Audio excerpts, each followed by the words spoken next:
Baik, assalamualaikum warahmatullahi wabarakatuh. Bertemu lagi dengan Bapak Tommy Satria. Baik, bagaimana kabar anak Bapak semuanya? Alhamdulillah sehat ya, Masya Allah.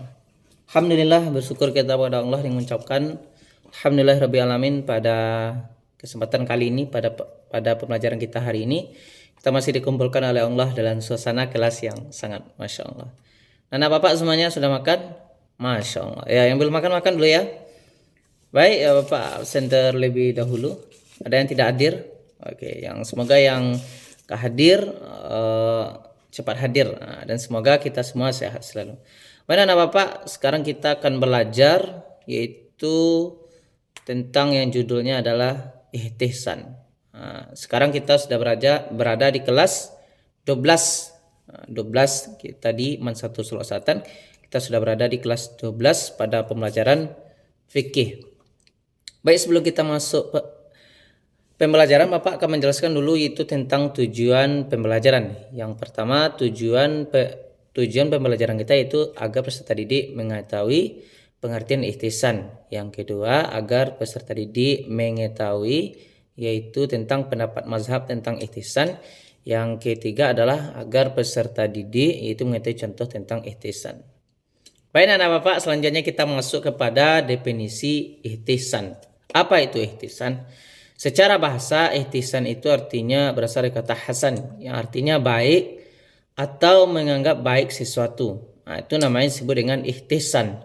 Intinya ihtisan itu baik dan menganggap baik sesuatu. Apa maksudnya kan? Dia baik, kita anggap baik sesuatu. Selanjutnya kita masuk kepada pengertian istilah. Itu salah satu pendapat di Imam mazhab Abu Hanifah atau Hanafiyah. Yaitu adalah ihtisan itu adalah kullu dalilin muqalibati al-qiyasi al-zahir. Artinya setiap dalil yang berlawanan dengan kias yang jelas. Itulah yang disebut dengan ihtisan. Itu adalah setiap dalil yang berlawanan dengan kias yang jelas. Itu adalah salah satu pendapat di mazhab Imam Abu Hanifah. Sudah paham anak Bapak sampai di sini? Apa tadi artinya secara bahasa? Artinya baik. Sementara menurut istilah artinya itu adalah setiap dalil yang bertentangan dengan kias yang jelas. Dia ada kiasnya. Kiasnya sudah jelas, misalnya nanti ada ihtisan. Dia bertentangan antara kias dan ihtisan. Itu maksudnya. Selanjutnya kita masuk kepada pendapat Imam Mazhab tentang ihtisan. Ihtisan ini adalah dalil yang mukhtalafun fih. Mukhtalafun fih itu artinya dalil yang diperselisihkan. Maksudnya itu tidak sepakat para ulama menjadikan ihtisan ini sebagai rujukan dalam usul fikih atau menundukkan dalil. Yang sepakat itu mereka Al-Quran, hadis, ijma, qiyas. Cuma kalau udah masuk ke ranah ihtisan, itu para ulama lagi tidak sepakat. Ada yang mengamalkan ihtisan, ada yang tidak. Yang pertama kita lihat pendapat Imam Abu Hanifah. Dan juga pendapat Imam Maliki mengatakan adanya ihtisan dalam dalil. Jadi bagi imam yang dua ini, antara Imam Abu Hanifah dan Maliki mengatakan adanya ihtisan dalam rujukan Islam atau rujukan dalil. Sehingga beliau mengambil ihtisan, mengatakan ihtisan ini adalah yaitu sebagai dalil rujukan dalam hukum Islam atau yang lebih dikenal dengan ilmu usul fikih. Karena ilmu usul fikih itu adalah dasar atau pondasi nanti yang akan menundukkan hukum.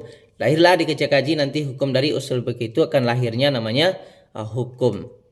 Itu disebut dengan ihtisan. Jadi bagi Imam Hanafi dan Imam Maliki adanya ihtisan. Sementara menurut Imam Syafi'i yaitu menolak keras ihtisan. Tidak ada ihtisan. Kenapa? Karena yang berhak membuat hukum hanyalah Allah. Itu menurut Imam Syafi'i. Jadi bagi Imam Syafi'i ihtisan itu tidak ada. Karena beliau mengatakan sesuatu yang dibuat baru berarti sama membuat baru dalam hal agama. Itu kata beliau. Maka beliau tidak menerima ihtisan karena yang berhak membuat hukum hanyalah Allah. Baik anak Bapak, selanjutnya kita masuk ke contoh ihtisan. Yang pertama contoh ihtisan yaitu adalah dalam masalah wanita haid. Di dalam qiyas, wanita haid tidak boleh membaca Al-Quran. Ya, di dalam qiyas, wanita haid tidak boleh membaca Al-Quran. Karena apa? Dikiaskan dengan orang junub. Ilatnya sama-sama tidak suci. Maka orang yang haid dikiaskan dengan junub, ilatnya sama-sama tidak suci, tidak boleh membaca Al-Quran, itu menurut qiyas. Sementara menurut ihtisan boleh. Nah, tuh. Jadi menurut ihtisan, menurut Imam Hanafi, perempuan haid boleh membaca Al-Quran. Kenapa? Karena ihtisan itu artinya menganggap sesuatu yang baik. Makanya tadi pengertiannya adalah setiap dalil yang bertentangan dengan kias yang jelas. Kiasnya udah jelas, yaitu bahwasanya perempuan haid tidak boleh membaca Al-Quran. Sekarang tiba dalil membolehkan. Nah, itu disebut dengan bertentangan. Bertentangan dengan dalil yang jelas. Maka bagi Imam Hanafi perempuan haid boleh membaca Quran. Tetapi bagi Imam Syafi'i karena beliau menolak, perempuan haid tidak boleh membaca Al-Quran.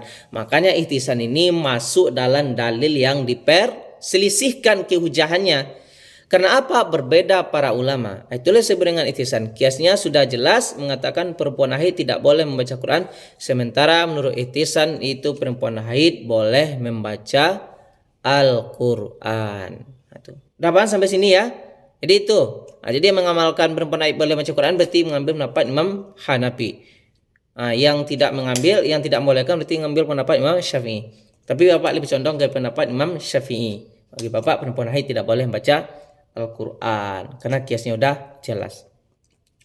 Nah, selanjutnya kita masuk dalam dokter misalnya. Masuk pada contoh yang kedua pada dalam masalah dokter.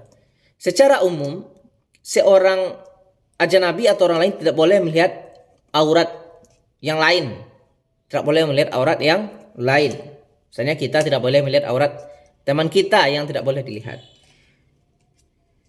Cuma di dalam ihtisan itu dibolehkan. Dengan syarat dibolehkan itu karena kebutuhan. Misalnya contoh ihtisannya seorang dokter yang seorang dokter yang sedang mengobati pasiennya. Karena nggak mungkin melihat, misalnya dia sakit pada bagian perutnya misalnya, mau dioperasi misalnya. Itu gimana itu kalau tidak dilihat? Maka dalam ini dibolehkan dalam ihtisan. Yang selanjutnya contohnya dalam masalah jual beli.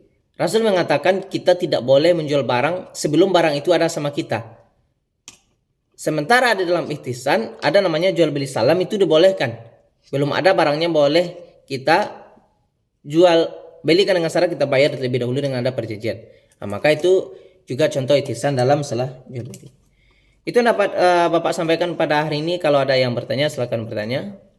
Oke, kalau nggak ada kita tutup saja ya. Nah, silakan dikerjakan, dipahami materi yang telah Bapak sampaikan dan dicari contohnya di kehidupan masyarakat. Banyak maaf. Wassalamualaikum warahmatullahi wabarakatuh. Semangat untuk kita bersama.